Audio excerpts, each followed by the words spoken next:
Hakimiyyət bunu etmir. Amma yeri gəlmişkən hakimiyyətdən də danışırıqsa, hakimiyyətə də bir sözümüzü deyək ki, bunu yenə də mən bir tarixçi kimi deyirəm, təkcə siyasətçi kimi yox. Heç bir hakimiyyət əbədi deyil. Ən qəddar, ən sərt, ən möhkəm görünən hakimiyyətlər də nə zamansa dəyişməyə məhkumdur.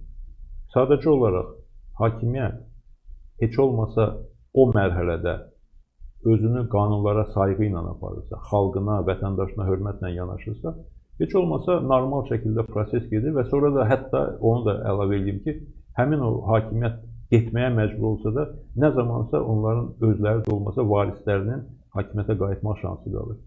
Amma hakimiyyət xalqa qarşı qəddarlıq edirsə, hakimiyyət sona qədər dirənirsə, repressiyaları, zərbələri davam elətdirirsə, ondan sonra hakimiyyət dəyişikliyi labüd şəkildə nə zamansa baş verir, ondan sonra həmin qüvvələrin artıq bir də üzə çıxmağa, nəinki hakimiyyətə qayıtmağa, üzə çıxmağa imkanları olmur.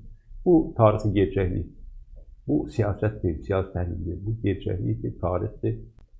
Tarixə qarşı getmək heç kimə müəssir olmuyor, heç kim bu tarixi də, bu tarixi qanuna uyğunluğu da dəyişə bilməz. Mən istəyirəm ki, hamı bunu nəzərə alsın.